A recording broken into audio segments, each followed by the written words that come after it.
And are entering the day when our civilization runs out of bread, because is this Hanta virus going to be used as an excuse to limit global grain shipments due to the rats and the mice that are always around grain storage facilities?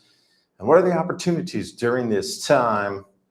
But really, the most important energy unit on the planet is the calorie.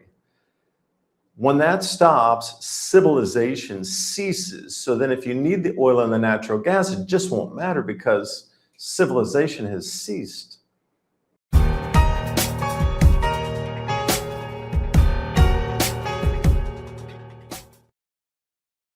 This video is going to be a little bit different take, not so many slides, more on the commentary side.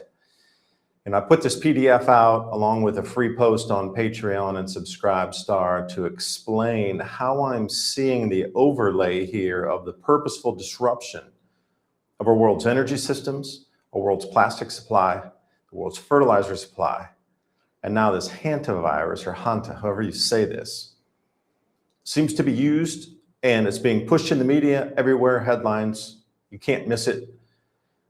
But the vector on this, how this thing spreads, rats and mice, they're also in our grain supply at every grain storage facility, every grain silo, storage, barge, ship, anything carrying grain, there's rats and mice.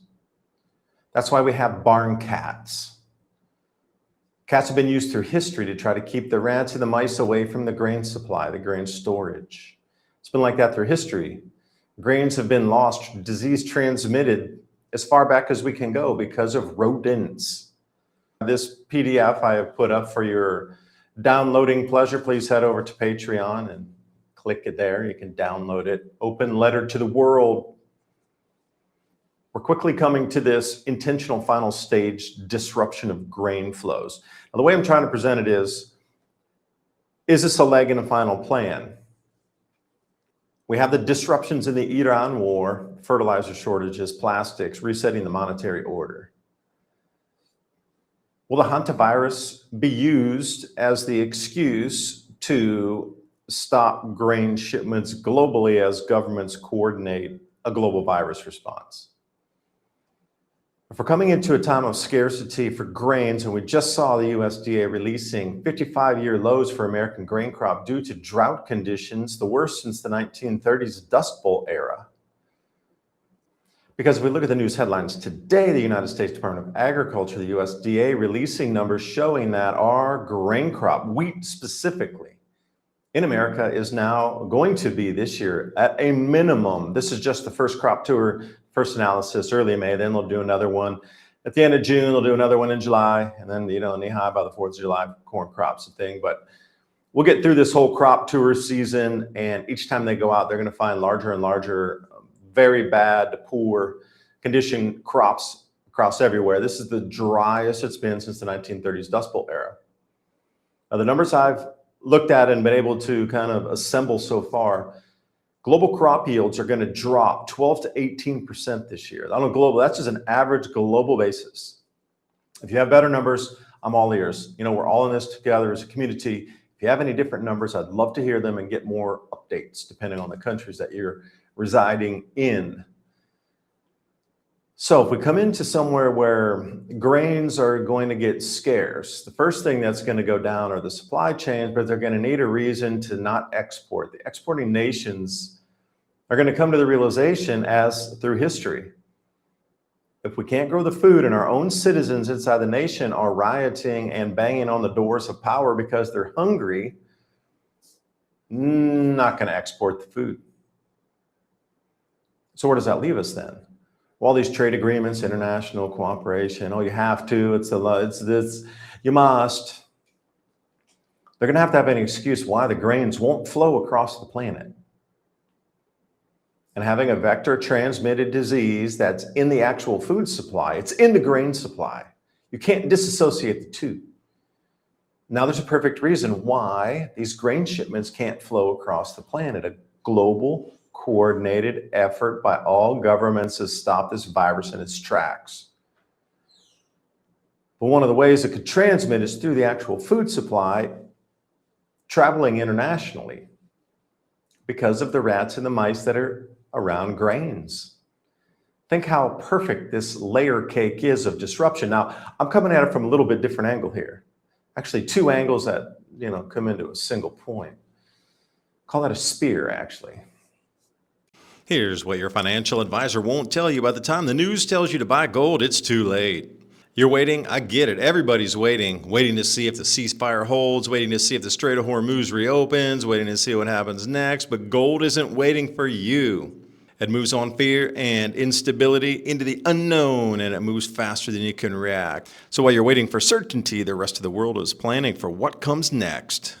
You can wait or you can prepare. You can't do both. Remember, the best time to put on a seatbelt is before the accident, not after.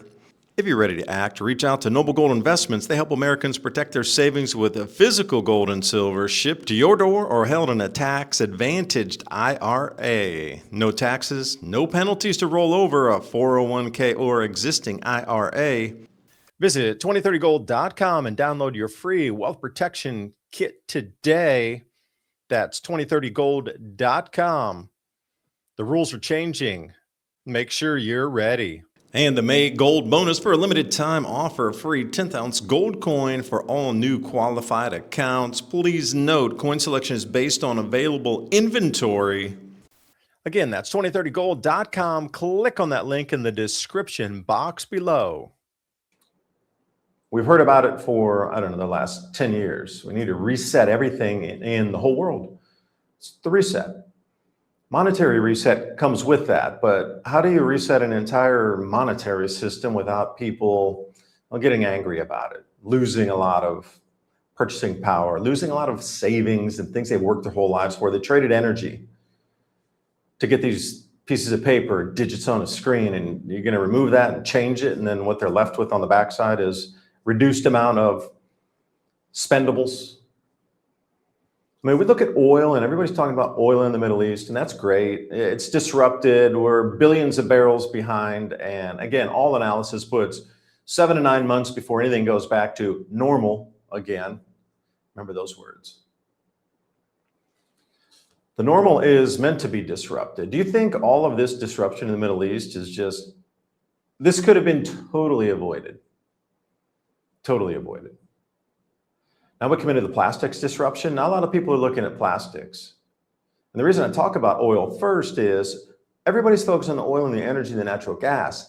Don't look at that. Calories. That's the energy unit that you need to focus on.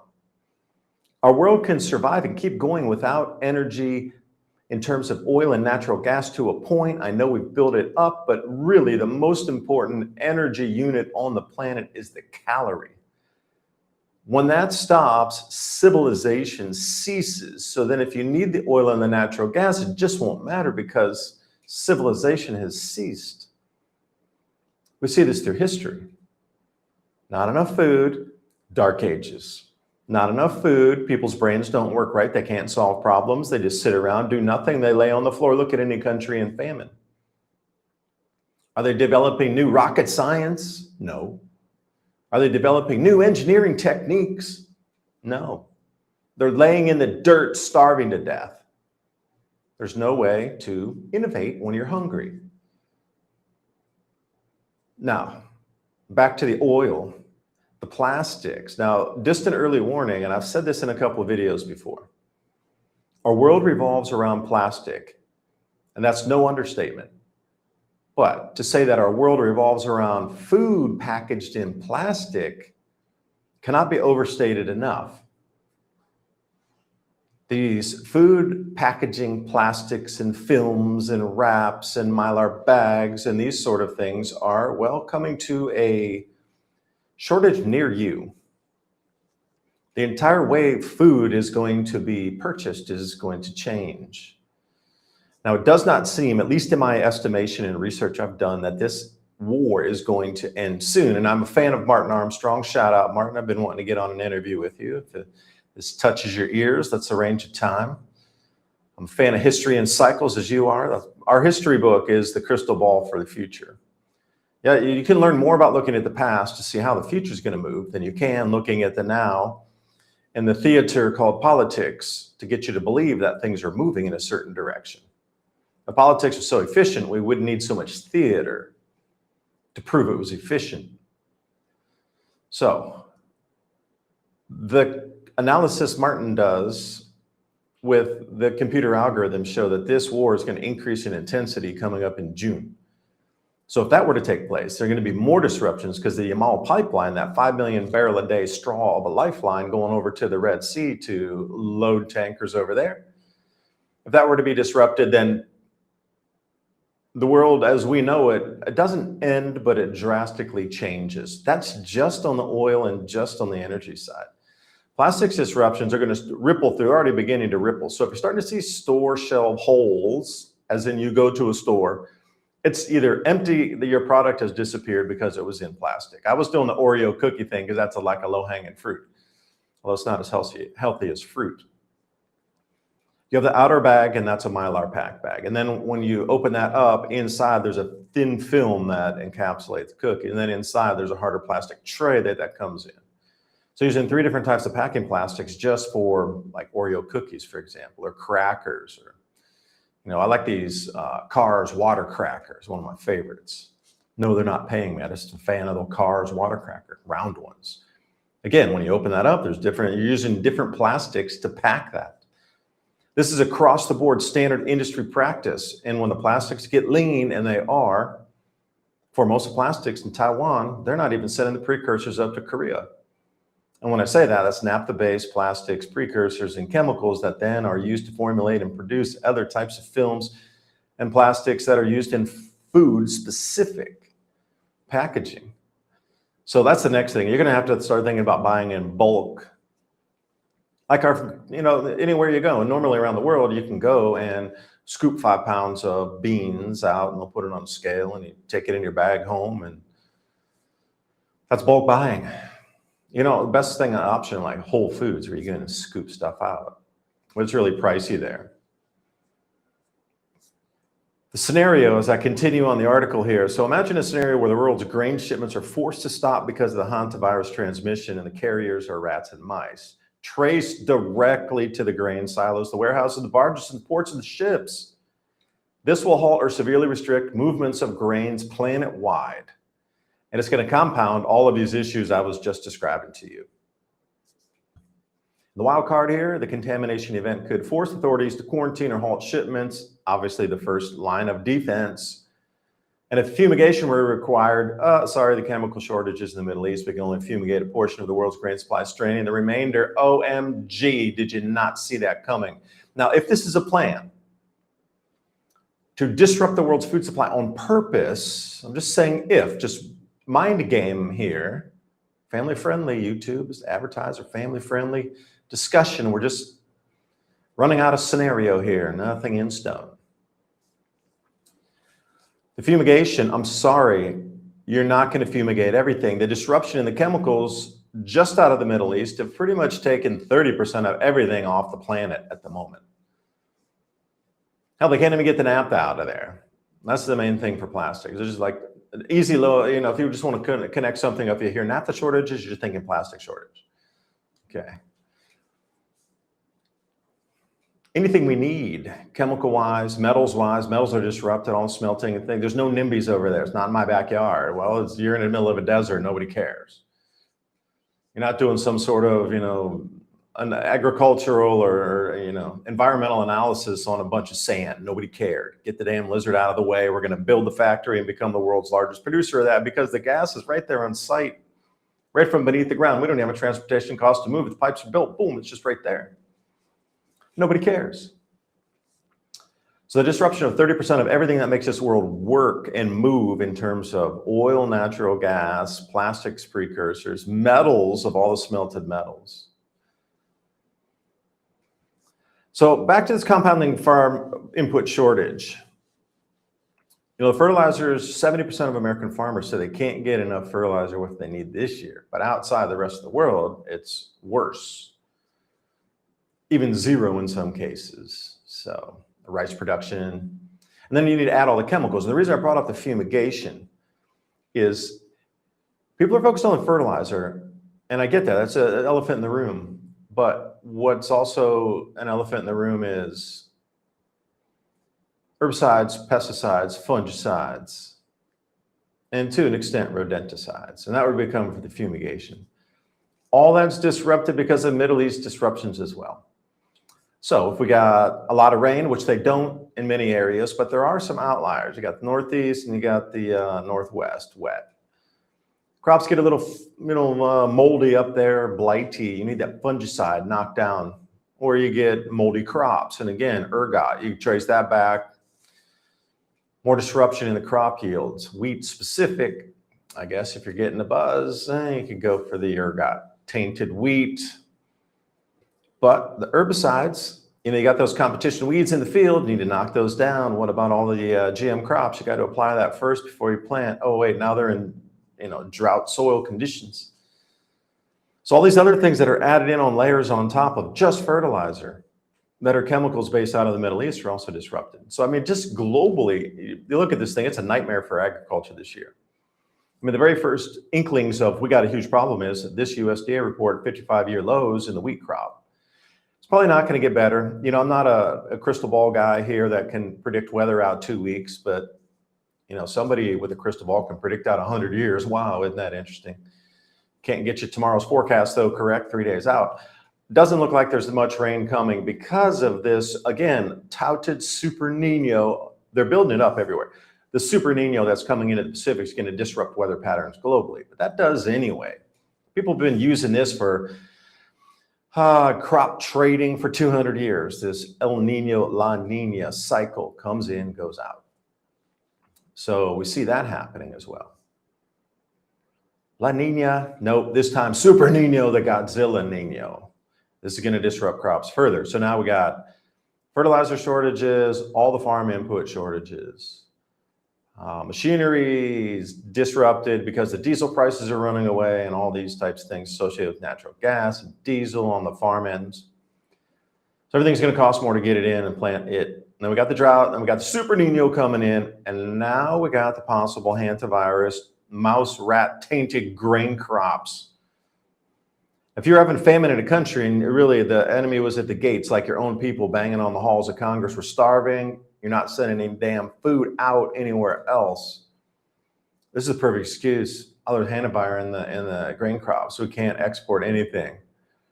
So think about a world like that where the supply chain just locks up to what you grow is what you keep in the country. Some countries will benefit greatly. Others are just going to go the way of being, sieged in the 1400s. They will starve the population. Now again, you look out. Is this purposeful? Is the major question. Is it? Because the way I'm looking at it, there's a couple in SOT.net, Sign of the Times, one of my favorite sites. Had an interview with Pierre when we were talking about the grand solar minimum. Very kind of people over there. They really consolidate a lot of nice news that just isn't in your echo chamber, called SOT, SOTT.net, SOT.net. And they had a great article here called "The Day Civilization Runs Out of Bread Will Not Feel Like Fiction." And myself trying to do research to put this article together, which way by free. It's over on the Patreon. You can check that out. The farm yields are going to decrease 18%, let's say.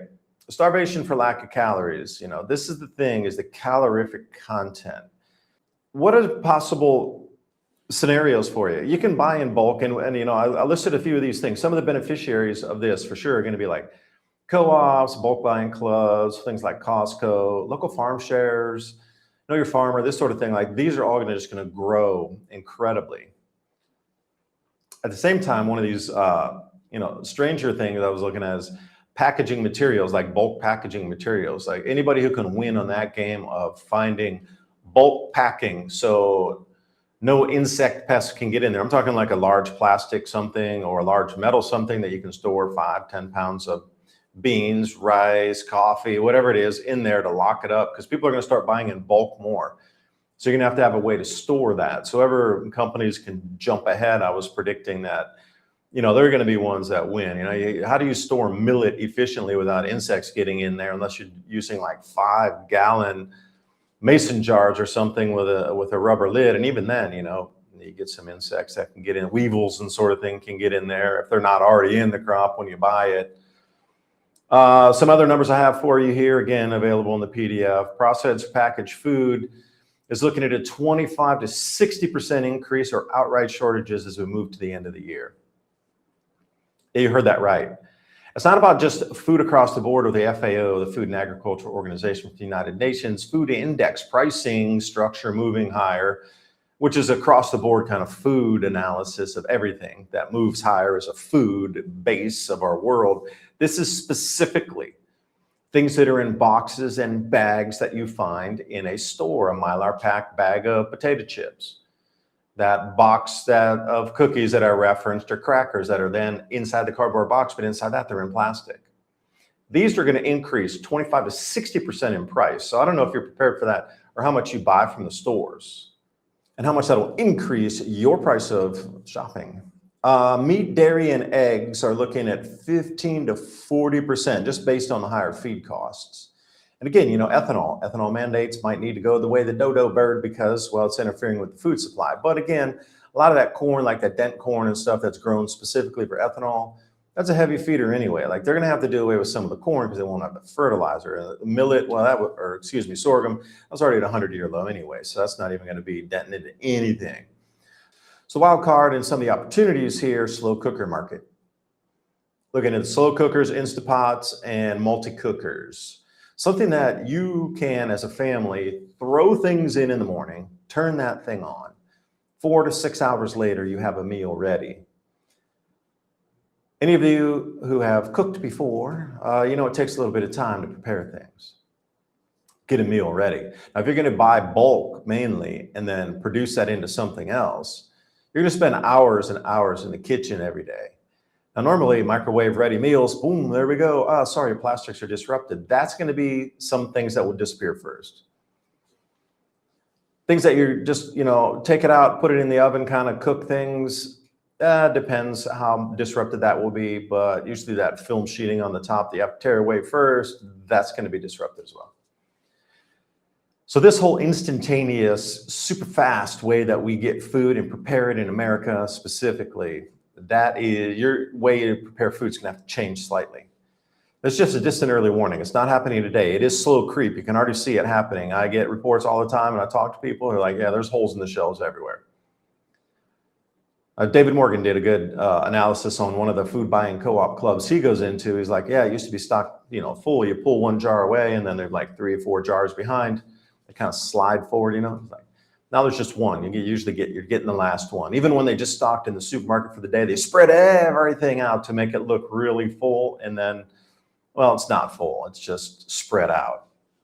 This is the first indication. And once you start to see these items that you used to buy regularly that aren't there anymore, then you'll start to notice that this is the full, you know, chain of events that's beginning. You can prepare for some of these things, not a problem. The last question, I guess, is this purposeful, though? We're looking at disruptions anyway in the grain crop that were already forecast out. Like I've done 10 years of videos looking at different cycles in time, different effects from the sun over centuries on how civilization rises and falls. Like look at the last great civilizations we have. We'll start modern time, say the Sumerian time, 7,000, 6,000 years prior. It is pretty modern if you believe and go further back in time. You know, what happened, who was around what civilizations before the younger Dryas impact reset, you know. There were great cultures at that time as well, and civilizations prior to the cometary impact on the ice sheet that set us back thousands, plural of years, 4,000 years back into a dark age because, well, most everything was destroyed and agriculture wiped out. So we start back with the Sumerians. Why did they collapse? What about the Babylonians, Assyrians, Hittites? You know, it's 5,000 years prior. And then we come to the Egyptians, you know, they had their day, they collapsed. Then we come to the Romans, they had the expansion, they collapsed. And you just go through, what about, you know, the Mayan cultures, they had their expansion, they collapsed. You come over, yeah, Chinese dynasties, they rose and then they collapsed on a 400-year cycle. Like something is with this cycle of natural impacts that dents or destroys or limits the ability for us to grow food on the planet. And I'm wondering if somebody tagged in on one of these cycles and understood that civilization was going to reset anyway, just based on loss of food production because of this multi-century, multi-millennia cycle inbound. And this was the rollover year or year two that it was getting into, where people would notice that, hey, why is everything disrupted? There's no major global event. Well, now we have a global event that's disrupting, and that can, all the excuses can point right to it. You know, history is long and varied, and I really would encourage you to look back at the rise of these greatest of civilizations that brought us so much of our modern invention and the way we have our modern civilization based on that prior greatness. What brought them to the apex and the collapse? I mean, you look at just in Africa alone, where the Great Lakes were in Africa, the mega lakes, all the way from the Ghana Kingdom, which was West Africa, all the way over to Aksum Kingdom. Like, they had trade routes going through the entire, even middle of what is the driest of Africa. It was all wetlands. I mean, they traded from even going back into the frankincense and myrrh area, if you're going over into the Marib Dam and that whole frankincense route through Saudi Arabia, all the way to the Aksum Kingdom over in what is now Ethiopia, and the wetlands all the way through Africa, way over into the Ghana Kingdom. It was massive trade routes. I mean, that's all gone now. Wherever you look on this planet, the greatest of cultures that controlled trade and food production are remnants of their former selves. I don't care where you go. Now we have different empires that have taken over in the modern era, but nothing can be different in history. When we look back 500 years from now, where will it be sitting in terms of the great rise of the civilizations and the empires and the collapse of it? I think we'll be following the same chain of events in history.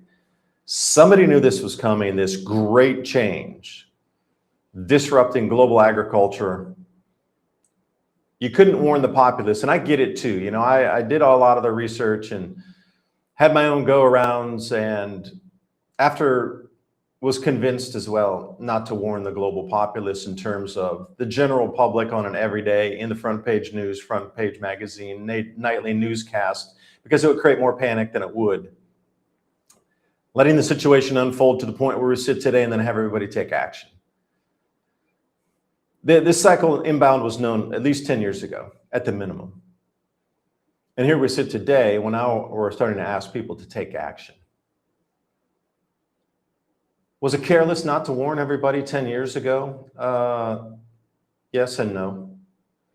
Our world has stayed together more efficiently because that panic wasn't there. But the panic is coming now. So you've been warned, you have time to prepare for a minute, but by June, when this thing amplifies again, it is going to go out of control, and we are going to start to see the ripple that will not come back for years in terms of stability in the food supply. Your availability and choices of food are going to change greatly. I put this out as a letter to the world. This is open to the public. Please share it. Links in the description box below. Please head over to the Patreon or Subscribe Star post to grab this and share it with your friends. This discussion needs to happen amongst every one of your family members. I appreciate you watching. Hope you got something out of the video. Please, like I say, the algorithm is none too kind for a lot of this information. So you're going to have to copy the link and share it out. But this discussion needs to continue more widely with a lot of people. So until next time, please remember to subscribe to the channel. I'll see you then. Bye for now.